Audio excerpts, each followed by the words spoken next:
에베소서 5장 15절에서 21절입니다. 본문은 17절인데 봉독은 15절부터 21절까지 맥락을 파악하기 위해서 보도록 하겠습니다. 제가 한 절, 여러분들 한 절 교독하시고 마지막은 합독하겠습니다. 그런즉 너희가 어떻게 행할지를 자세히 주의하여 지혜 없는 자 같이 하지 말고 오직 지혜 있는 자 같이 하여 세월을 아끼라. 때가 악하니라. 그러므로 어리석은 자가 되지 말고 오직 주의 뜻이 무엇인가 이해하라. 술 취하지 말라. 이는 방탕한 것이니 오직 충만함을 받으라. 시와 찬송과 신령한 노래들로 서로 화답하며 너희의 마음으로 주께 노래하며 찬송하며 범사의 우리 주 예수 그리스도의 이름으로 항상 아버지 하나님께 함께요 그리스도를 경외함으로 피차 복종하라. 아멘. 네, 오늘은 지혜 있는 사람 두 번째 시간입니다. 지혜 있는 사람. 주의 뜻이 무엇인가가 부제예요. 주의 뜻이 무엇인가. 지난 시간에 이어서 사도 바울은 계속해서 빛의 자녀들이 어떻게 살아야 되는지를 말씀해주고 있습니다. 빛의 자녀들을 다르게 표현하면 지혜 있는 사람들이죠. 지혜 있는 사람. 그러면 어떻게 지혜롭게 살아가야 되는지 이 점을 이제 바울 사도는 세 가지로 말씀을 해주고 있는데, 첫 번째는 지난 시간에 살펴본 대로 세월을 아껴야 된다. 자세히 주의하여 세월을 아껴라. 세월을, 시간을 속량하라라고 말씀을 드렸죠. 시간을 사야 된다. 그렇지 않으면 시간이 흘러 떠내려가게 되는, 허비하게 되는 그런 일이 벌어지니까 주의해서 하나님의 뜻대로 시간을 잘 사용해야 된다. 이걸 말씀드렸어요. 자, 오늘은 주의 뜻을 이해하라. 두 번째입니다. 주의 뜻을 이해하라. 그러니까 세월을 아끼는 것과 연결이 되겠죠. 자, 그리고 세 번째가 다음 주에 할 성령 충만함을 받으라예요. 성령 충만함을 받으라. 그리고 다음 시간에 함께 볼 성령 충만의 결과가 어떠한지에 대해서 19절에서 21절이 말씀을 하고 있습니다. 오늘은 두 번째 주의 뜻을 이해하라를 좀 살펴보겠습니다. 다시 본문 봅니다. 17절. 그러므로 어리석은 자가 되지 말고 오직 주의 뜻이 무엇인가 이해하라. 그러므로라고 시작하는 것은 앞에와 연결이 되는 거죠. 예. 그러므로 어리석은 자가 되지 마라. 자, 어떻기 때문에? 때가 악하기 때문에. 그래서 어리석을 가능성이 너무 높다. 주의해라. 때가 악하기 때문에 깨어있지 못하면 세속의 물결에 흘러 떠내려갈 수가 있다. 그래서 주의하고 지혜 있게 행동해야 된다. 이걸 얘기를 하는 거예요. 그렇지 않으면 어리석은 자가 된다. 세상은 하나님의 지혜를 조롱하고 업심여깁니다. 하나님의 지혜를 가진 성도를 무시하고 조롱합니다. 어리석다, 어리석다 얘기를 해요. 하지만 그 세상 지혜가 바로 어리석음이에요. 하나님께서는 바울 사도를 통해서 지혜가 어디 있느냐, 선비가 어디 있느냐, 이 세대의 변론가들이 어디 있느냐라고 말씀했어요. 그러면서 하시는 말씀이 하나님께서 이 세상의 지혜를 미련하게 하신 것이다. 이렇게 말씀하셨습니다. 세상의 지혜는 미련하다, 어리석다라는 것을 바울 사도는 말씀을 했습니다. 그러므로 공중의 권세 잡은 자 마귀가 끌면 끄는 대로 끌려가는 것이 바로 어리석음이죠. 세상 지혜로 끌면 끄는 대로 따라가는 것, 그게 지혜 있다고 사람들은 말을 하지만 하나님 편에서는 어리석음이라는 거예요. 그러니까 성도가 세속화되는 것만큼 어리석은 것은 없어요. 왜냐하면 성도는 하나님의 지혜를 받은 사람이잖아요. 그래서 지혜 있는 자, 하나님의 빛인 복음을 받았기 때문에 빛의 자녀들인데, 다시 어둠에 간다면, 다시 그 어리석음으로 빠진다면 이것이 얼마나 무지하고 안타까운 상황입니까? 우리는 이 17절의 말씀이 앞의 말씀인 세월을 아끼라라고 말씀하신 것과 연관이 되는 것을 알고 있어요. 그러니까 어리석은 사람이라는 그 개념은 세월을 낭비하는 사람, 시간을 허비하는 사람이라고 할 수 있겠죠. 이 세상 원리에서도 시간을 제대로 활용하지 못하면 참 지혜롭지 못하다, 어리석다 이렇게 표현을 하는데 바울 사도가 세월을 아끼라라고 할 때는 그냥 세상 시간이 아니잖아요. 하나님이 보실 때 인정하시는 하나님 앞에 의미 있는 시간이에요. 단순히 시간 계획표 잘 세워서 충실하게 산다 이 개념 정도가 아니라는 거죠. 하나님이 원하시는 뜻대로 살고 있느냐. 그러니 어리석은 사람은 하나님의 뜻을 모르고 자기 뜻대로 살다 보니 세월을 낭비하게 되는 것입니다. 세월을 아끼려면 주의 뜻을 이해해야 돼요. 주의 뜻을 이해하는 자가 지혜 있는 자입니다. 주의 뜻을 이해해야지만 이 악한 때에 지혜롭게 행할 수가 있게 돼요. 또 지혜로운 자가 세월을 아낄 수가 있습니다. 어리석은 자가 되지 않기 위해선 우리가 주의 뜻이 무엇인지 부지런히 살펴서 이해해야 합니다. 그렇게 주의 뜻을 이해하고 매사에 분별하며 살아갈 때 우리가 보내는 시간은 하나님 앞에 의미 있는 시간으로 기쁘게 받아주시게 되는 거예요. 현대인들은 대부분 바쁜 일상을 살아갑니다. 대부분 바빠요. 그런데 바쁘다고 해서 그 바쁜 일이 반드시 중요하다라고 말하기는 어렵죠. 그렇게 중요하지 않은데도 바쁜 사람이 있어요. 별거 아닌데 엄청 분주하고 뭔가 마음이 들떴다고 해야 되나? 그 분주한 사람이 있다는 거죠. 그리고 어느 정도 중요한 일이에요. 그래서 바쁜 사람도 있죠. 그런데 정말로 중요한 일은 신경을 안 쓰고 있는 경우들이 꽤 있다는 거예요. 급한 일과 중요한 일은 같지 않을 수 있다는 것을 기억하셔야 됩니다. 급한 일에 몰두하다가 정작 중요한 일을 놓치는 경우가 많습니다. 하나님께서는 우리가 얼마나 바쁘게 사셨는가를 보시는 것이 아니라 그 바쁜 일상 속에서 얼마나 의미 있게 살았는가 이것을 보신다는 거예요. 그러므로 허락된 시간을 어떻게 사용했는지가 더 중요합니다. 내가 허락된 시간에 여러 가지 많은 일을 했습니다. 이게 중요한 게 아니에요. 많은 일이 과연 가치 있는 일이었는가? 허락한 시간은 정해져 있어요. 이때 얼마나 의미 있게 사느냐에 따라서 세월을 얼마나 속량했느냐 또는 얼마나 낭비했느냐 이렇게 나누어진다는 거예요. 시간을 허비하지 않고 속량하기 위해서는 반드시 주의 뜻이 무엇인지 이해해야 합니다. 그게 우선적이에요. 주의 뜻을 모르고 행하면 일을 많이 했지만 쓸데없는 일이 되는 거예요. 물론 세상 사람들은 야, 참 일 잘한다, 참 의미 있게 산다라고 하지만 주의 뜻을 모르고 하면 하나님 앞에서는 그거 왜 하냐라고 말씀하신다는 거죠. 그러므로 항상 우선적으로 주의 뜻이 무엇인가를 생각해 보시기를 바랍니다. 목회 상담을 하면 가장 많은 주제가 주님의 뜻이 무엇일까요?예요. 주님의 뜻이 무엇일까요? 그런 걸 물어보는 사람들 중에 또 어떤 분들은 우리 교회는 없어요. 하지만 이런 분들이 있을 수가 있겠죠. 마치 선지자처럼 뭔가 목사님에게는 기도하다가 알려주지 않을까. 그래서 그 뜻 좀 알려주세요. 그런데 그렇게 알려주어서는 안 되고 또 그런 것은 있을 수도 없고 하나님께서는 주의 뜻을 이해하기 위해서 우리의 이성을 사용하십니다. 근데 그 이성이 당연히 거듭난 이성이죠. 성령께서 거듭나게 하시고 성경을 통해서 이해하게 하심으로 그래서 하나님의 뜻을 분별하고 이때 어떻게 해야 되는지를 결정할 수 있도록 해주시는 거예요. 그러니까 뭐 직통 계시를 통해서 하나님 뜻을 구하는 것은 정말 잘못된 것이다라는 것을 기억하셨으면 좋겠습니다. 이따가 또 다음에 말씀해드리겠습니다. 자, 그러면 주님의 뜻이 무엇일까요? 주님의 뜻.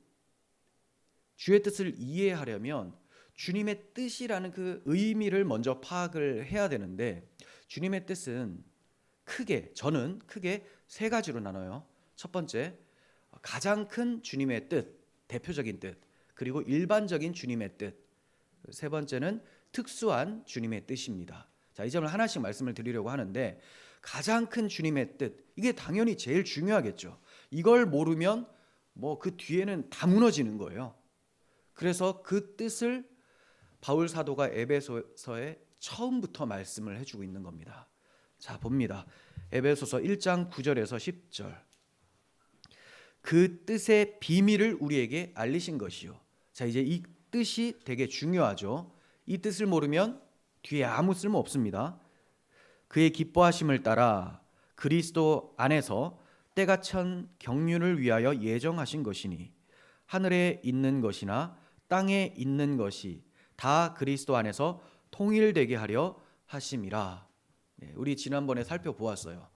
이게 주님의 가장 큰 뜻입니다. 근데 이렇게 읽었음에도 이게 또 무슨 말인지 좀 어렵다, 번역이 왜 이런가 이렇게 할 수가 있어 제가 지난번에도 말씀을 드렸는데 조금 이제 직역으로 순서에 맞게 말씀을 드리겠습니다. 이것이 좀 더 이해하기 편합니다.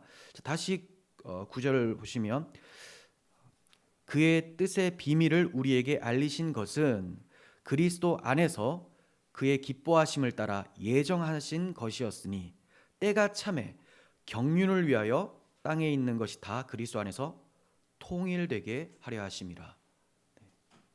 이해가 되십니까? 네.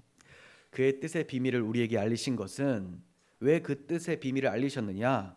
그리스도 안에서 그 기뻐하심을 따라 예정하신 것이었다. 그러면 그 예정하신 내용이 뭔지를 우리가 알아야 되겠죠. 그게 하나님의 뜻이고 뜻이 담겨 있는 거예요. 바로 다 범죄하여 죄인으로 태어나고 거룩하신 하나님 앞에서는 죽을 수밖에 없는 저주의 자식들인데, 이들 가운데 하나님이 창세 전에 택하신 자들을 구원하기 위해서 자기 아들을 내어주신 것, 이것이 하나님의 예정이며 구원 경륜입니다. 하나님의 경륜. 그래서 때가 차서 경륜을 위하여 만물을 통일하려 하신 것이었다. 그러면 하나님이 창세전에 우리를, 이놈이 타락하더라도, 이놈이 죄 가운데 있더라도 내가 반드시 내 백성이니 내가 정했으니 구원해내겠다라고 계획을 하셨어요. 내 아들의 피로 속량해내겠다라고 계획을 하셨어요. 이것을 때가 차서 이루시는 거예요. 그러니 때가 차서 예수님이 오시는 겁니다. 예수의 피를 믿는 자들은 구원함을 받아요. 그런데 우리만 구원을 받고 그치는 것이 아니라 인간이 타락함으로 인간에게 주신 피조 세계도 함께 타락했습니다. 그러니 그리스도께서 속량해 내실 때는 이 세상 피조 세계도 속량해 내시죠. 그래서 만유를 통일하게 하십니다가 하나님의 경륜이에요. 하나님의 구원 계획이라는 거예요. 우리를 죄 가운데 구원해 내시고 이 부패한 세상을 새롭게 만들어 내셔서 새하늘과 새 땅 되게 하셔서 하나님이 기뻐하시는 나라가 되도록 통일시키는 것, 이것이 하나님의 구원 계획이에요. 이게 가장 큰 뜻입니다. 이걸 모르고 오늘 살아가는데 하나님 뜻이 무엇일까? 아무 쓸모가 없는 거예요. 아무 쓸모. 이거는 그냥 점쟁이에게 가서, 무당에게 가서 7월에 무슨 일이 있을까요? 이런 거 묻는 거랑 비슷하다라는 거죠. 그러니까 복음을 모르면, 하나님의 구원 계획을 모르면 아무것도 아닌 거예요. 자, 그리고 이 창조 경륜, 하나님께서 모든 것을 통일시키려고 하신다. 이게 크게 보면 하나님의 큰 뜻이죠. 이것을 성취하는 방법이 뭐냐? 예수 그리스도의 십자가의 구속 성취, 그리고 이루시기만 하다고 해서 우리에게 다 적용되는 건 아니죠. 예수님 십자가에 죽으셨는데 아무도 안 믿으면 그것이 적용이 안 돼서 하나님의 구원 계획이 실패가 됩니다. 그래서 이 십자가의 대속을 믿을 수 있도록 성령을 보내주셔서 적용을 시켜주십니다. 그러니까 하나님의 창조 경륜을 이루시는 방식은 그리스도의 구속 성취와 성령의 구속 적용으로 일어난다는 거예요.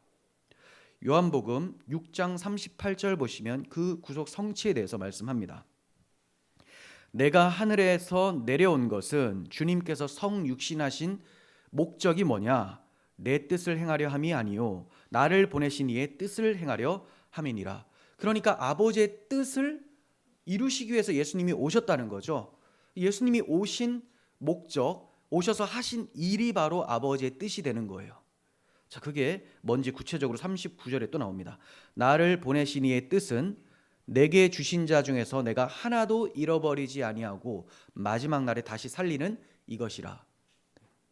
예수님이 이 땅에 인간의 몸으로 오셔서 자기의 피를 흘려 우리의 모든 죄를 갚아주심으로 하나님이 예수님에게 주신 창세전부터 예정하신 하나님의 백성, 그 백성들을 하나도 잃어버리지 않고 다 구원해내는 것. 우리를 지금 구원해 주셨어요. 하지만 우리가 시간이 지나면 나이가 들고 죽죠. 죽어도 마지막 날에 다시 살려주십니다. 부활 승천까지. 이것이 예수님이 오신 목적이고 그 목적이 바로 하나님의 뜻입니다. 우리가 구원받고 하나님 나라에 들어가서 하나님의 나라를 이루어 사는 것, 이것이 하나님의 뜻이죠.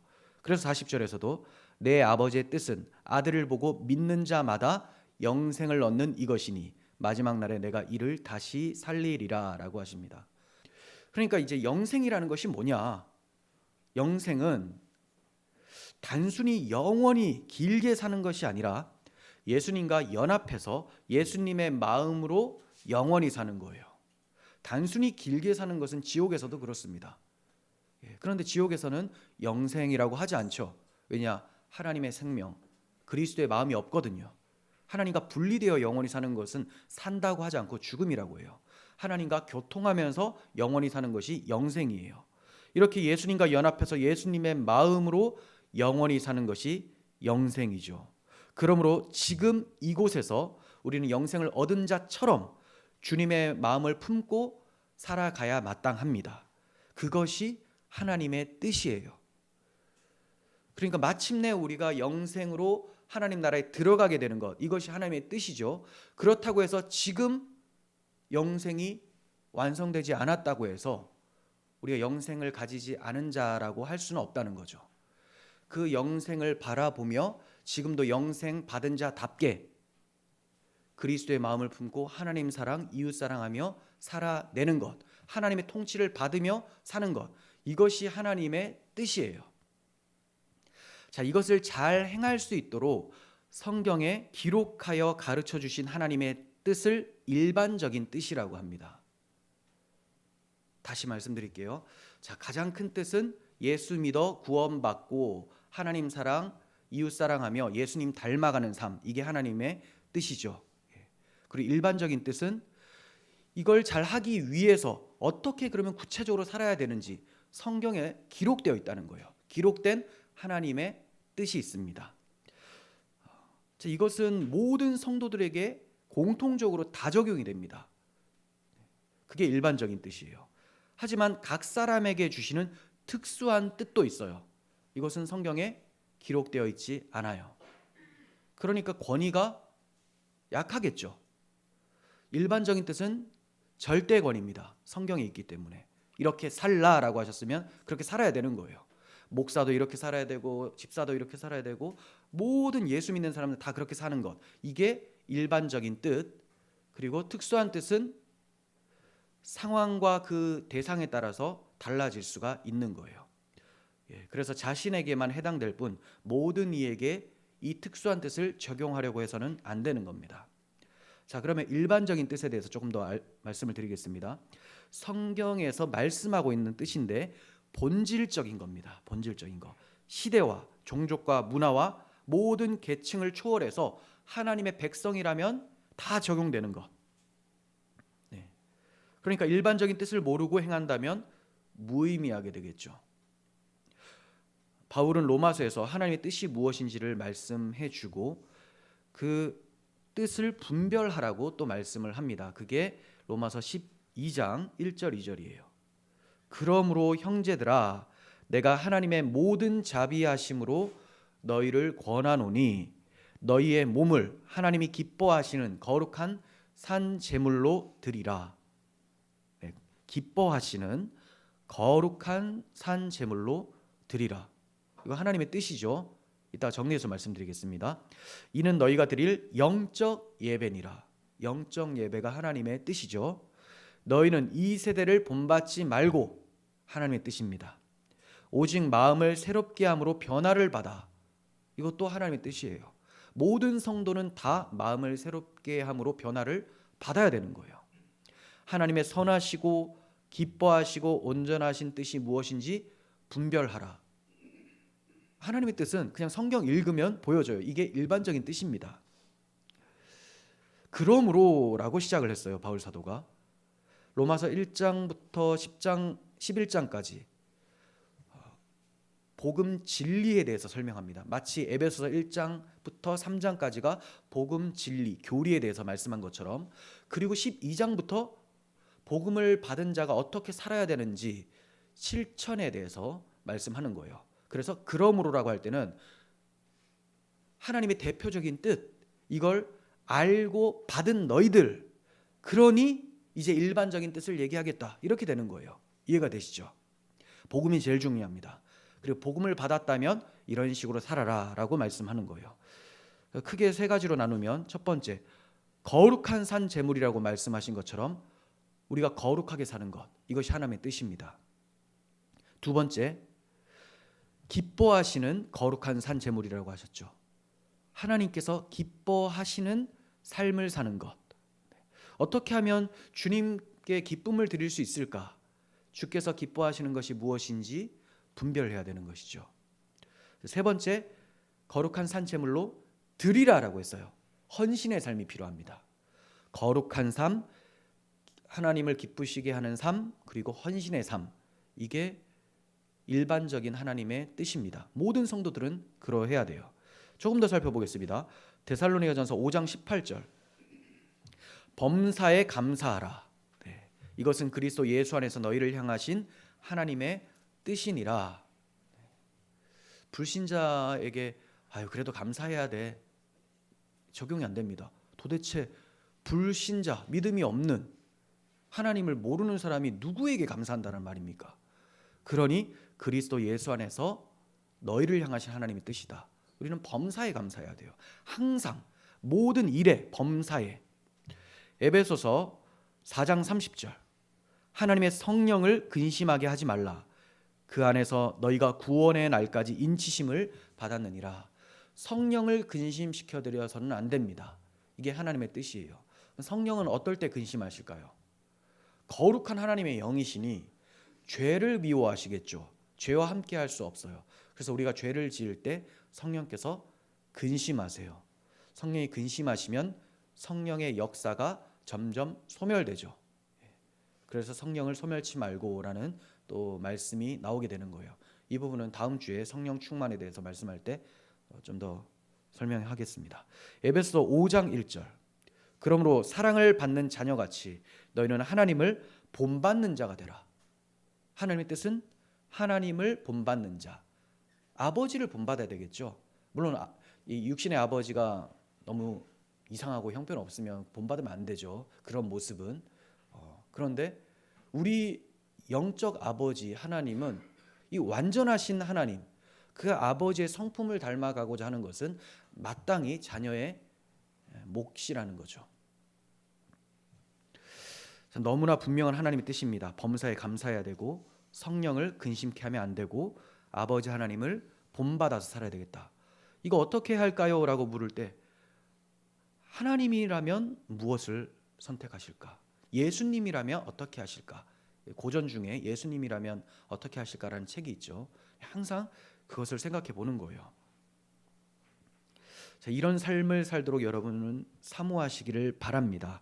이것을 우선순위로 두시고 사셔야지만 세월을 아낄 수가 있어요. 자, 그리고 이 일반적인 뜻을 아신다면 이제 어디로 넘어가야 되느냐? 여러분들이 가장 궁금해하는 특수한 뜻이 이루어지게 되죠. 일반적인 뜻은 성경만 보면 다 압니다. 성경을 안 보면 이것도 모르고. 네. 특수한 뜻은 이제 분별력이 필요하고 지금 이성의 활동이 굉장히 필요합니다. 특수한 뜻이란 특수한 대상이나 상황에 대한 하나님의 뜻으로 성경에 기록되지 않은 거예요. 비본질적인 겁니다. 네. 비본질적인 거예요. 예를 들면 목회 소명, 나를 부르셨다고 해서 저 사람도 부르신다, 이건 또 아니죠. 그러니까 그 확실치 않고 또 모든 사람에게 공통적으로 적용할 수가 없는 거예요. 그리고 뭐 내가 이런 일을 해야 됩니까? 저런 일을 해야 됩니까? 내가 이런 사업을 했어요. 그러면 너도 해라. 하나님의 뜻이다. 이거 성공한다. 이게 아니라는 거예요. 자, 그리고 결혼을 해야 되는지 안 해야 되는지, 이것도 비본질적으로 되죠. 그러니까 하나님의 큰 뜻은 생육하고 번성하라기 때문에 할 수 있으면 하는 것이 좋죠. 하지만 바울 사도는 반드시 해야 되는 것은 또 아니다 이렇게 얘기했어요. 그런데 이 비본질적이면서도 특수한 뜻을 여러분들이 생각하실 때는 공통된 원리가 있습니다. 내가 편하려고 나 좋으려고 하면 무조건 틀리게 돼요. 무조건. 그럼 무엇을 선택해도 틀리게 되는 겁니다. 그러니까 제가 앞서 말씀드린 게 하나님의 큰 뜻, 복음을 알아야 되고, 복음을 안다는 것은 그리스도의 마음을 가졌다라는 거죠. 그 마음을 가지고 일반적인 뜻, 어떻게 살아야 되는지를 성경에서 명시적으로 말씀하셨으니 그것을 가지고 특수한 뜻을 이해하려면 나 위주로, 나 편하려고 선택하겠냐는 거예요. 그러니까 그런 것 자체가 성립이 안 되는 겁니다. 순서가 중요해요. 그냥 1번, 2번 건너뛰고 바로 특수한 뜻 가면 무엇을 선택해도 실패합니다. 하나님이 원하시는 게 아니고 세상에서 잘 풀린다 할지라도 그것이 세월을 낭비하는 것이 되는 거예요. 성경에 기록된 일반적인 뜻에 순종한다면 내주하시는 성령께서 분별력을 주실 거예요. 그러면 특수한 뜻이 무엇인지를 우리는 알 수가 있습니다. 만약에 그러함에도 판단력이 확실히 서지 않는다면 성숙한 그리스도인들에게 조언을 구할 수가 있겠죠. 그래서 사실은 이제 목회 상담도 있고 이런 겁니다. 자, 그러면 이 특수한 뜻에 대해서 성경의 예를 한 크게 3가지 정도로 말씀을 드리면서 좀 설명을 하겠습니다. 고린도 교인들이 바울 사도를 찾아와서 결혼에 대한 문제에 대해서 질문을 합니다. 그런데 일반적인 뜻을 바울이 말씀을 해줬어요. 일반적인. 그런데 특수한 뜻에 대해서도 이제 말씀을 해줘야 되는 상황이 된 거예요. 특수한 뜻은 사실 난 모르겠다라고 해도 돼요. 하지만 성도들을 사랑하기 때문에 굉장히 신중하게 자기의 의견을 냅니다. 의견이라고 했어요. 하나님의 말씀을 냅니다라고 하지 않았습니다. 의견. 왜냐하면 바울 사도가 얘기할 때 이렇게 얘기를 해요. 이것에 대해서는 내가 주님께 받은 것이 없다.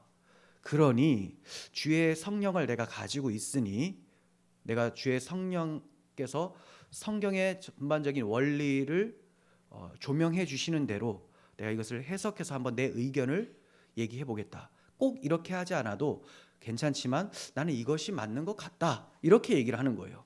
목회적 조언이죠. 조언.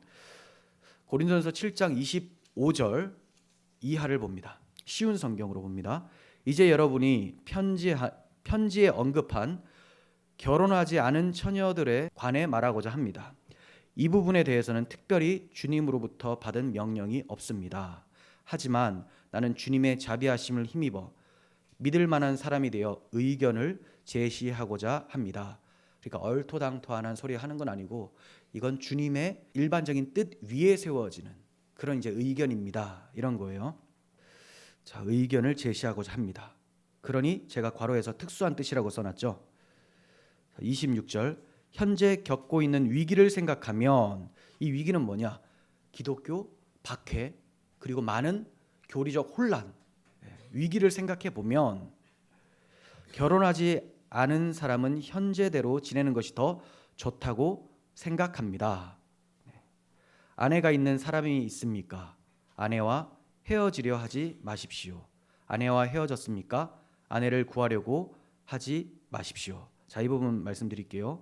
지금 현재 많은 박해가 있는데 결혼하지 않았으면 결혼하지 않는 것이 좋겠다. 왜냐하면 결혼을 하면 또 복음대로 순종하며 살기가 너무 어렵다. 가정도 신경 써야 되고 또 매이게 되고 또 자녀들 때문에 마음이 약해질 수가 있고 이런 지금 환란의 때에서는 지금 당장에는 결혼하지 않는 것이 좋겠습니다. 바울 당시에도 주님이 곧 오신다고 생각을 했었잖아요. 바로 오신다고. 그러니까 바울도 언제 오실지는 모르기 때문에 주님 곧 오시지 않나. 이런 상황에서 결혼하고 이런 것이 지금 중요한 게 아니라 복음의 전달자가 되는 것이 중요하지 않겠나. 이렇게 생각해서 조언을 해주는 거예요. 자, 그래서 아내가 있는 사람입니까? 아내와 헤어지려 하지 마십시오. 이건 뭐냐면 내가 결혼하지 않는 것이 좋겠다라고 하니까 그럼 난 결혼 취소하면 안 돼요? 이런 말 하지 말라는 거예요. 그냥 믿음의 가정을 이루며 살라는 거죠. 그리고 혹여나 불신자 때 결혼을 했는데 둘 다 불신자인데 제가 예수님 믿게 됐어요. 그럼 이 사람은 믿지 않는 사람이죠. 너는 안 믿으니까 나는 이제 어둠과 함께 할 수 없다 하면서 헤어지지 말라는 거예요. 할 수만 있으면 하나님이 화평 중에 너희를 부르셨기 때문에 함께 하라. 하지만 이 사람이 헤어지자고 하면 헤어져라. 그것도 괜찮다. 이렇게 얘기를 해요. 그러니까 이쪽에서 그렇게 말하지 않는다면 왜 그러냐? 너의 복음 전도로 인해서 이 사람도 바뀌고 자녀들도 변화될 수 있지 않느냐? 이렇게 얘기를 하는 거예요. 극단적으로 생각하지 말라는 거죠. 그리고 아내와 헤어졌습니까? 아내를 구하려고 하지 마십시오. 헤어졌다면 다시 결혼하려고 막 그렇게 열심을 부리지 마라. 지금 때가 악하고 긴급한 상황에서 너희가 어디에 초점 두고 있느냐? 이거 얘기하는 거예요. 그러니까 지금 일반적이지 않죠. 제가 우리 교인들한테 다 결혼하지 마십시오. 이것도 아니고 모두 결혼하십시오. 이것도 아닌 거예요. 때에 맞게 상황에 맞게 그 대상에 맞게 적용을 해야 되는 거예요. 28절. 그러나 여러분이 결혼한다고 해도 죄를 짓는 것은 아닙니다. 이렇게 얘기를 하잖아요. 네, 이 임박한 때에 결혼을 해도 된다. 근데 내 생각에는 안 하는 게 낫겠다. 이런 거예요. 자, 28절 중반에 처녀가 결혼한다고 해도 죄를 짓는 것은 아닙니다. 다만 결혼한 뒤에는 이 세상에서 겪는 환난을 맞이하게 될 것입니다.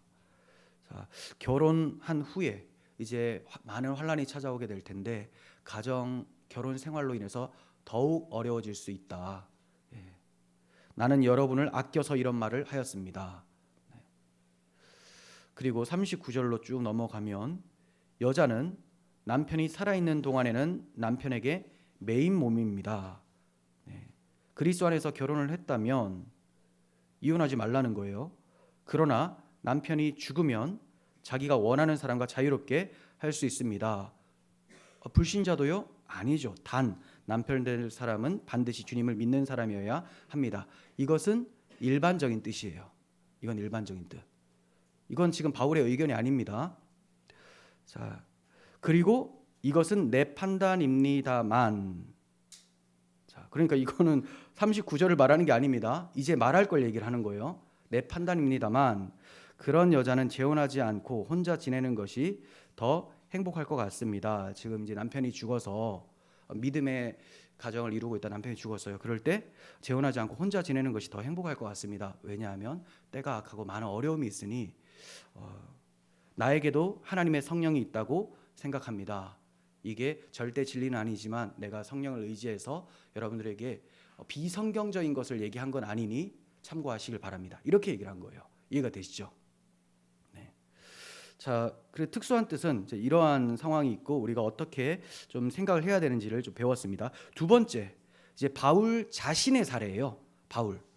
바울이 선교 사역지를 옮기는 문제에 있어서 어떻게 하는 것이 하나님의 뜻인가? 자, 이것이 혼란스러울 수 있겠죠. 근데 바울은 하나님의 뜻을 잘 알고 선택해서 갑니다. 특수한 뜻을 바르게 알고 선택해서 이행을 한다는 거예요. 자, 그 과정을 봅니다. 사도행전 20장 22절 이하인데요. 배경이 그렇습니다. 바울 사도가 에베소에서 3년간 목회를 하고 이제 떠나는 상황에 밀레도라는 곳에 와서 에베소 장로들을 불러요. 그리고 마지막으로 유언처럼 얘기를 하는 거예요. 보라, 이제 나는 성령에 매여 예루살렘으로 가는데 거기서 무슨 일을 당할는지 알지 못하노라. 오직 성령이 각 성에서 내게 증언하여 결박과 환난이 나를 기다린다 하시나 내가 달려갈 길과 주 예수께 받은 사명 곧 하나님의 은혜의 복음을 증언하는 일을 마치려 하면은 나의 생명조차 조금도 귀한 것으로 여기지 아니하노라. 아주 멋진 유언을 하셨죠. 그러니까 사역지를 어디로 옮기려고 합니까? 예루살렘. 네, 대답을 해주셔야죠. 읽었는데 예루살렘으로 사역지를 옮기려고 해요. 그런데 자기 멋대로 옮기는 것은 아니고 성령의 매여라고 했어요. 그렇다고 성령께서 직통계시로 예루살렘으로 가라 이렇게 말씀하신 것 같지는 않아요. 23절 보시면 오직 성령이 각 성에서 내게 증언하신다. 각 성에 돌아다닐 때마다 나에게 직통계시 주셨다라고 이해하지 마시고 그때마다 선지자들이나 동료들을 통해서 내가 기도해 보니 바울 사도께서 예루살렘에 가면 많은 박해가 있다고 얘기를 합니다. 이런 소리를 들었던 거예요. 근데 바울 사도는 왜 성령에 매여 예루살렘에 간다라고 했냐면 본인도 기도하다가 예루살렘 유대인들을 향한 그 복음 전파에 대한 열정이 있는 거죠. 그래서 내가 저기 가서 복음을 전해야 되겠다. 그리고 거기서 결박된다 하더라도 결국 나는 이방인의 사도로 세워 주셨으니 로마로 압송되면 그곳에서 내가 가이사 앞에서 복음을 전하겠다. 이런 이제 계획들이 있는 거예요. 기도하다 보니 성령께서 아주 확신이 주시는 거예요. 제가 설교하는데 왜 이렇게 닭살이 돋죠? 네, 막 확신이 드는 것 같이 예루살렘으로 가야 되나? 네, 그래서 이렇게 막 드는 거예요. 네, 너무 열정적으로 하면 예루살렘으로 갈 것 같습니다. 조심해야 되겠습니다. 네, 자, 그래서 오직 성령이 각성해서 내게 증언하는 것이 결박과 환난이 기다린다는 거예요. 그 이제 이따가 21장을 살펴볼 때 볼 겁니다. 자, 하지만 그가 어떤 마음을 품었냐? 그래도 내가 이 은혜의 복음을 증언하는 일에는 내 생명도 조금도 귀한 것으로 여기지 않겠다. 죽어도 가겠다. 이렇게 된 거예요. 바울에게 예루살렘으로 가라고 하나님이 마음을 주신 것이 모든 사람에게 똑같이 주어지는 게 아니죠. 내가 가니 너도 가라. 이게 아니라는 거예요. 특수한 뜻입니다. 사도행전 21장 10절 보시면 조금 이제 시간이 지났어요. 여러 날 머물러 있더니 빌립 집사님 집에서 여러 날 있었는데 아가보라고 하는 한 선지자가 유대로부터 내려옵니다. 우리에게 와서 바울의 띠를 가져다가 자기 수족을 잡아매고 말하기를 성령이 말씀하시되 예루살렘에서 유대인들이 이같이 이 띠 임자를 결박하여 이방인의 손에 넘겨주리라 하거늘. 이렇게 설명하고 있는 거죠. 선지자들은 이사야도 그렇고 에스겔도 그렇고 이렇게 눈에 보이는 행동으로 하나님의 뜻을 전하기도 했었습니다. 그래서 아가보라는 선지자가 띠를 하나 가져왔는데 이 띠 임자 딱 보자마자 이거 바울의 띠인데 이 띠 임자가 어떻게 되느냐? 예루살렘에 가면 유대인들이 잡아서 막 자기 수족을 매는 거예요. 그래서 이런 식으로 결박해서 넘겨준다고 했다. 그래 가면 되겠느냐라고 얘기를 한 거죠. 근데 누가 이것을 얘기했다고요? 아가보라는 선지자. 성령이 말씀하시되 11절 중반부에 성령이 말씀하시되라고 했잖아요. 그러니까 이게 가지 말라는 것이 하나님 뜻처럼도 보인다는 거예요. 12절 봅니다. 우리가 그 말을 듣고 그곳 사람들과 더불어 바울의 일행이죠. 그 말을 듣고 그곳 사람들과 더불어 바울에게 예루살렘으로 올라가지 말라고 권면했다. 그러니까 그것도 성령께서 말씀하셨으니 가지 말라고 하는 것이구나 이렇게 이해를 했었던 거예요. 바울이 대답합니다. 여러분이 어찌하여 울어 내 마음을 상하게 하느냐? 나는 주 예수의 이름을 위하여 결박당할 뿐 아니라 예루살렘에서 죽을 것도 각오하였노라 하니 그가 권함을 받지 아니하므로 우리가 주의 뜻대로 이루어지이다 하고 그쳤노라. 이렇게 얘기를 합니다. 도무지 황소고집이죠. 도무지 황소고집. 어떻게 저런 황소고집을 가질 수 있게 되었느냐? 성령께서 확신을 주셨기 때문에.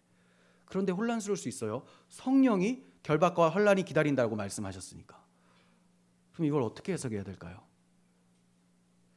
사실 이 표면적으로만 보면 가도 되고 안 가도 돼요. 만약에 반드시 가게 하는 하나님의 뜻이라면 바울 사도가 안 가잖아요. 그러면 하나님이 모든 일을 막아서 예루살렘으로 바꿔내세요. 그게 사도행전 16장 6절에 보면 아시아로 가서 복음을 전하려고 했는데 성령께서 막아서세요. 그러니 다른 곳으로 옮기게 되는 거죠. 그러니까 하나님의 뜻은 실패하지 않고 반드시 이루어집니다. 그러니까 어떻게 선택하는 것이 중요한 건 아니에요. 뭐가 중요하냐? 바울의 마음의 중심이죠. 내가 죽어도 복음을 전하다가 죽겠다. 이 결단이 선 거예요. 그 결단은 기도하면서 또 복음 증거하면서 하나님께서 확신을 주시는 거예요. 그러니 죽어도 괜찮다. 그래서 이 동료들이 주의 뜻대로 이루어지길 바랍니다 하면서 저게 주님의 뜻이구나 이렇게 인식한 거죠. 그러니 바울 사도가 자기는 이제 죽으러 가는데 너희도 나처럼 무조건 이렇게 고난당하는 자리로 가라 이렇게 말을 할 수는 없는 거예요. 특수한 뜻이기 때문에.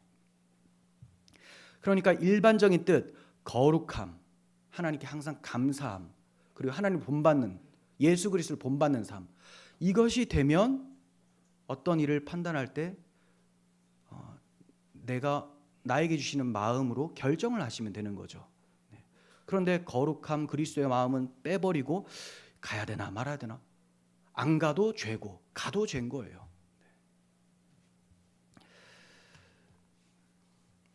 자, 그리고 이제 세 번째, 바울과 바나바가 또 선교를 하려고 하는데 1차 선교 여행 때 마가 요한이라는 사람이, 마가복음 저자입니다. 굉장히 나이가 젊은 친구였어요. 1차 여행 때 이 바나바와 바울과 동행하다가 중간에 힘들어서 돌아갑니다. 그러니까 이 바나바를 바나바도 아니야. 이 마가를 데려가야 되냐 말아야 되냐, 이 문제를 놓고 바나바와 바울이 아주 심하게 싸웁니다. 네. 자, 마가 요한을 데려가는 것이 하나님의 뜻일까요? 데려가지 않는 것이 하나님의 뜻일까요? 뭐 둘 중에 하나를 말씀하시는 것 같은데, 네, 둘 다 하나님의 뜻입니다. 한번 봅니다. 사도행전 15장 36절. 며칠 후에 바울이 바나바더러 말하되 우리가 주의 말씀을 전한 각 성으로 다시 가서 형제들이 어떠한가 방문하자 하고, 바나바는 마가라 하는 요한도 데리고 가고자 하나, 바울은 밤빌리아에서 자기들을 떠나 함께 일하러 가지 아니한 자를 데리고 가는 것이 옳지 않다 하여 서로 심히 다투어 피차 갈라서니, 바나바는 마가를 데리고 배를 타고 구브로로 가고, 바울은 실라를 택한 후에 형제들에게 주의 은혜에 부탁함을 받고 떠나 수리아와 길리기아로 다니며 교회들을 견고하게 하니라. 바나바는 좀 포용력이 있었던 것 같아요. 그리고 마가 요한이 바나바의 조카예요. 팔은 안으로 굽는다고. 근데 그런 식으로만 생각했다면 바나바의 선택은 잘못됐어요. 결과가 좋아도. 근데 사실 바나바도 자기 조카라서 마음이 애틋한 것도 있겠지만 어떻게 하는 것이 하나님의 영광을 드러내고 복음 전파에 도움이 될까를 생각했던 거죠. 저 마가 요한이 저런 부분이 있었지만 그래도 젊은 친구로서 우리의 짐도 담당하고, 이제 나이들이 많거든요, 이 할아버지들. 근데 이제 마가 요한 같은 경우는 여러 가지 이제 임무를 비서처럼 잘 수행을 하죠. 그래서 데리고 가는 것이 우리가 복음을 전하는데 유익이 되겠다, 이렇게 판단을 했었던 것 같아요. 그렇게 해서 데려갔는데 결과가 어땠느냐? 결과가 좋았죠. 바나바의 사역은 아주 좋았습니다. 그리고 마가는 결국 마가 복음까지도 쓰게 되는. 그러니까 바나바가 야, 너 안 돼, 꺼져, 이렇게 했으면 얼마나 실족이 되고 그랬겠습니까? 그걸 잘 세워줘서 사용을 했더니 이렇게 귀한 열매가 맺혀졌어요. 그러면 바나바가 맞네, 바울이 틀렸네, 이럴 수가 있잖아요. 아니에요, 바울도 맞습니다. 그래서 교회들을 견고하게 하니라라고 하잖아요. 요한을 데리고 가지 않았더니 교회들 견고하는데 문제가 생겼더라, 이게 아니에요. 그냥 열심히 복음을 전할 수가 있었어요. 그러니까 초점이 어디 있느냐? 어떻게 하면 주님의 영광을 위해, 주의 이름, 복음을 위해 어떤 선택이 좋을까를 생각하는 거, 이것 자체가 주님의 뜻입니다. 그러니까 목적이 주님의 뜻이에요. 목적이 주님의 뜻입니다. 주님의 뜻대로 행했더니 이런 좋은 일이 발생하더라, 내가 이것을 기대하면서 이걸 해야지, 나에게 이런 유익이 있겠지, 내 형편이 나아지겠지, 복이 좀 들어오겠지, 이런 식으로 하는 것은 주님의 뜻을 빙자하여 자기 욕망의 배를 채우려는 그런 시도죠. 이거는 무엇을 선택해도 악이 됩니다. 그런데 주님의 뜻, 주님의 영광을 위해서 선택을 한다면 그것은 하나님이 좋은 방향으로 이끌어 가신다는 거예요. 주님의 영광을 위해서 목회를 시작하고 개척을 해요. 그런데 교회가 부흥되지 않고 너무 어려워요. 그럼 이거 내가 잘못 개척했나? 이게 아니었나? 그게 아니라는 거예요. 도대체 잘못이라는 것, 내가 잘못 선택했다라는 것, 기준이 뭡니까? 그런 기준은 세상 사람들이 볼 때 아이고 불쌍해 라는 것이 기준이 되어버린 거잖아요. 그게 아니는 거예요. 주님의 영광을 위해 내 모든 헌신을 다하겠습니다라고 결단하며 했다면 사람이 모이지 않고 많은 어려움이 있어도 그것이 특수한 뜻이죠. 그런데 내가 개척하면 사람들이 날 좋아하고 또 한탕 하겠지? 이런 사기꾼이 등장해서 개척을 했어요. 사람들이 많이 몰렸어요. 그럼 역시 주께서 또 나에게 이런 복을 주시는구나. 그게 아니라는 거예요. 그 사람의 목적은 자기의 영달이었기 때문에. 그래서 여러분들이 무언가를 하실 때는 항상 주님의 마음으로 아버지 하나님을 어떻게 하면 영화롭게 할까, 이것에 초점을 두시고 신중하게 자유롭게 결정을 하시면 됩니다. 틀리는 경우는 없습니다. 그냥 가시면 돼요. 하나님이 그 길을 원하지 않으신다면 분명히 중간에 또 바꾸어 가시는 거예요. 주의 뜻을 알기 원하는 분들 중에 잘못된 동기를 갖고 계신 분들이 꽤 있습니다. 주의 뜻을 알고 행하면 어려운 일이 없을 거라고 생각해서 궁금해하는 거예요. 주님 뜻대로 행하면 주님이 기뻐하시겠지가 아니라 주님의 뜻대로 행해야지만 안 좋은 일이 발생하지 않겠지, 얻어맞지 않겠지, 모든 일이 술술 잘 풀리겠지, 만사 형통하겠지, 이렇게 해서 주님의 뜻을 구하는 것 자체가 죄예요. 주님의 마음은 안중에도 없고 주님의 영광은 안중에도 없는 거예요. 나 어떻게 하면 어려운 일을 당하지 않을까? 그러니까 주의 뜻이 목적이 아니라 그 뜻대로 행했을 때 일어날 좋은 일들이 목적이 되어버린 거죠. 이것은 자기 정욕과 성공을 위해서 주님의 뜻을 이용하려 드는 것입니다. 그러나 바울은 정반대였어요. 박해와 환난과 심지어 목숨을 잃어도 주님의 가장 큰 뜻, 복음 전파라고 말씀드렸죠. 하나님의 구원의 계획, 이 하나님의 영광을 위해서 그가 사용되어지기를 원하면서 선택을 했다는 거죠. 마가를 데려가지 않는 것이 복음 전파라는 주님의 뜻에 도움이 될 것이다. 마가를 데려가는 것이 복음 전파라는 주님의 뜻에 도움이 될 것이다. 이런 식으로 선택을 했었던 거예요. 목적이 주님의 뜻에 있었습니다. 만사 형통이 아니에요. 여러분들은 왜 주님의 뜻을 알고자 하십니까? 주님의 뜻대로 되어지는 것이 목적이 되셔야 됩니다. 그 뜻대로 하면 뭐가 생기나, 이게 목적이 아니라 주의 뜻대로 내가 동참되어지길 바라는 것, 이게 목적이에요. 하나님께 영광 돌리는 삶, 주님 주시는 생명을 주님이 기쁘시게 받으시도록 돌려드리는 삶, 이것이 세월을 아끼는 거예요. 이런 동기로 특수한 뜻을 분별하시기를 바랍니다. 주의 뜻이 무엇인가를 이해하기 위한 오늘날의 현실은 참으로 암담합니다. 그리고 참담합니다. 주님의 뜻을 어떤 식으로 이해하려고 하느냐? 앞서 말씀드린 대로 직통계시. 하나님이 기도 중에 말씀하셨다. 그거는 권위가 없습니다. 도대체 뭐 어떤 권위가 있습니까? 성경에 하나님은 성경을 통해서 계시를 완전히 기록해 주셨고 완성시켜 주셨어요. 이 확실한 계시도 모르면서 직통 계시를 받아서 하나님의 뜻이 이렇다. 목사님, 제가 하나님의 계시를 받았는데 여기서 한번 선포하도록 해주세요. 그런 교회들이 있습니다. 네. 그러면 이게 지금 자기가 받은 계시가 어디랑 동급이라는 거예요? 성경과. 그런데 놀라운 게 성경은 또 몰라요. 이상하죠. 하나님의 계시는 받는데 성경은 몰라요. 근데 생각해 보세요. 그 베드로 사도는 옛적의 선지자들도 그 성경을 부지런히 연구하고 살폈다, 이렇게 얘기를 해요. 부지런히 연구하고 살폈다. 그들은 직통 계시를 받는 사람들이거든요. 근데 왜 부지런히 연구하고 살폈을까요? 자기가 받은 것이 마귀의 음성인지 혼자 착각인지 하나님의 음성인지 이거 분별하기 위해서는 그나마 몇 권 안 되는 성경책이라도 자기 연구를 해야 된다는 거예요. 계시가 종결되지 않았기 때문에 완전한 성경 정경 66권은 아니지만 모세오경이라도 보면서 이게 아브라함의 언약과 연결이 되는 것이구나, 이렇게 본다는 거죠. 그러니까 이사야 선지자나 예레미야 선지자들이 받았었던 계시도 사사로운 계시가 아니라 개인적인 계시가 아니라 아브라함과 이삭과 야곱에게 주셨던 메시아 언약에 대한 것이라는 거죠. 그러니 연구했을 때 이게 하나님의 말씀이 맞구나, 분별이 되는 거예요. 사사로운 것이라면 성경하고 아무 상관이 없습니다. 어떻게 압니까 이거를? 그래서 그들도 열심히 성경을 연구했는데 오늘날 직통계시파들은 성경을 잘 안 봐요. 봐도 무슨 말인지를 모르죠.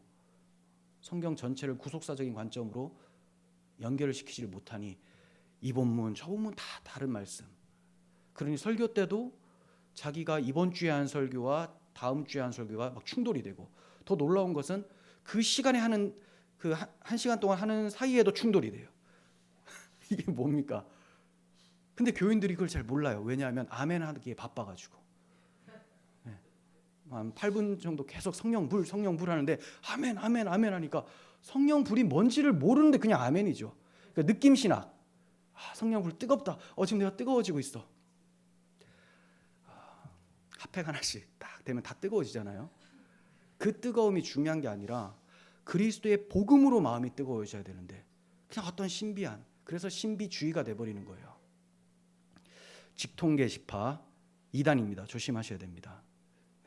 근데 여러분들께서 기도하시다가 어떤 마음들이 딱 찾아올 때가 있죠. 이것이 없다라고 하는 건 아니에요. 이건 당연히 성도들에게 운행하시면서 감화 감동을 주시는 성령의 역사죠. 그런데 그것이 성경의 뜻과 연결이 되는 것인가, 그것을 살펴야 되는 거죠.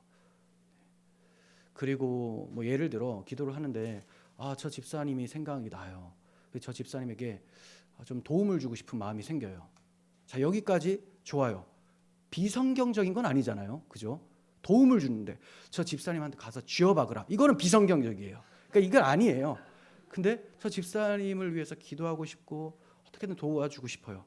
이 주님의 뜻인가 하면서 생각을 하죠. 그리고 나서 가서 물어보죠. 뭐 힘든 거 있냐 하면서, 내가 지금 계시를 받았는데 당신 도와주라 했다, 이렇게 가시면 안 돼요. 또 연약한 영혼 또 힘들게 만듭니다. 그게 아니라 이제 물어봐야 돼요. 근데 아니다, 난 전혀 괜찮다라고 하면 돌아서셔야 됩니다. 근데 아니다, 당신은 필요한 게 있다. 그거 뭔가 도와줘도 굉장히 부담이 되고 괴로워요. 성령께서 그렇게 하시겠냐는 거죠. 항상 연합 가운데 자기 몸을 세워가기 때문에 질서 있게 하신다라는 거예요. 그래서 항상 신중한 것이 필요합니다. 자, 그리고 또 이 참담한 현실은 성경적이지 않은 세속적인 가치로 사고하게 만들고 판단하게 만드는 거. 예를 들어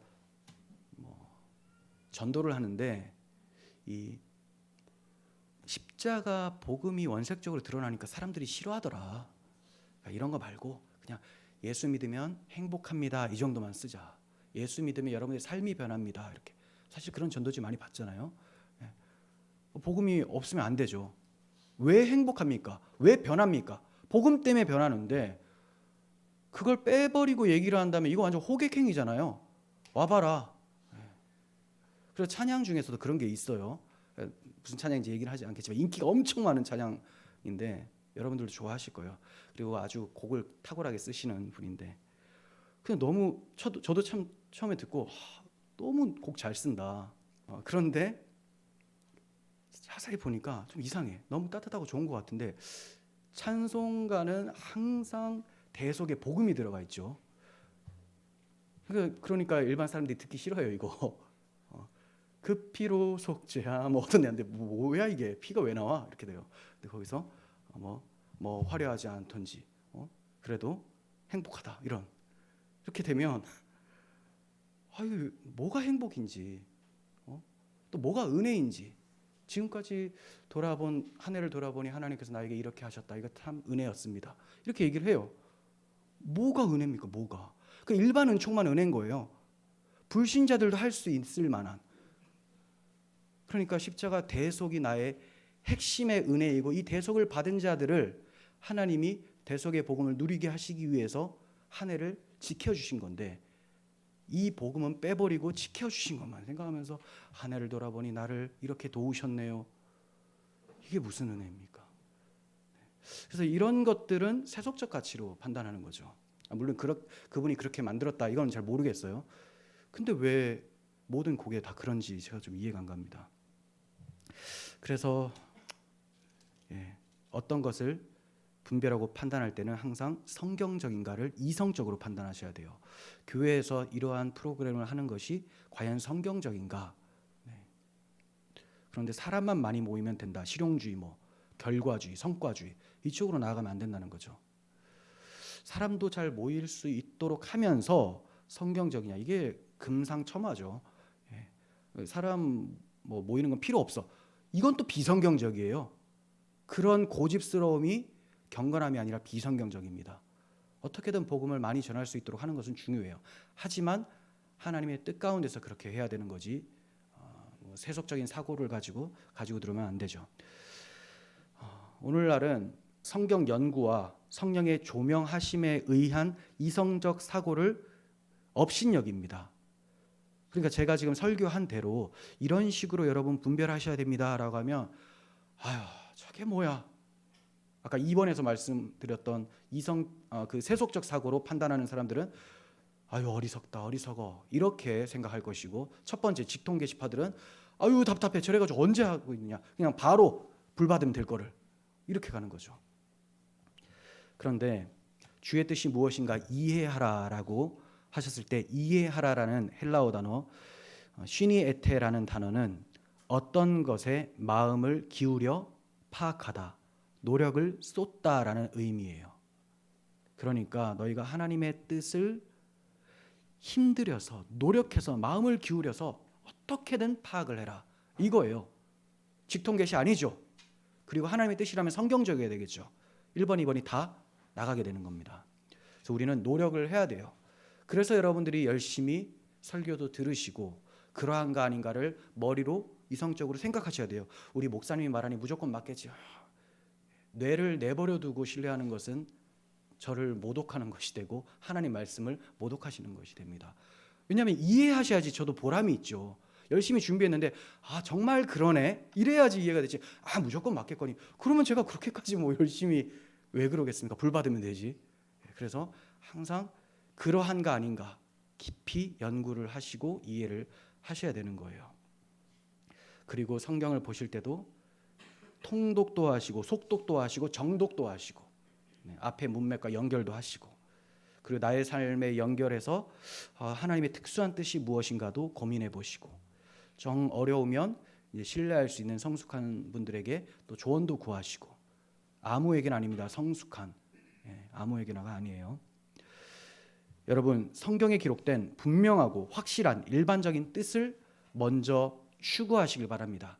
그렇게 한다면 개인적인 특수한 뜻을 이해할 수 있을 것이고, 어떠한 선택이든지 그릇된 선택이 되지 않습니다. 날마다 주님의 뜻을 분별하며 주님 기뻐하신 뜻대로 사시면서 세월을 아끼는 우리가 되었으면 좋겠습니다. 기도하겠습니다. 하나님 아버지, 이 험악한 세월을 살아가면서 많은 유혹과 박해와 또 유린하는, 속이는 그런 가치들이 난무하는 세상 속에서 주님의 뜻을 분별하며 사는 것이 쉽지가 않습니다. 그러나 하나님께서 우리에게 성령을 선물로 주셨고 또 성경을 주셨으니 성령의 조명하심을 따라 성경을 연구하고 이해한 바를 실천에 옮기며 결정할 수 있도록 지혜를 주시옵소서. 그리하여 세월을 아끼며 주께서 기뻐하시는 삶이 되어지게 하여 주시옵소서. 우리 구주 예수 그리스도의 이름으로 기도합니다. 아멘.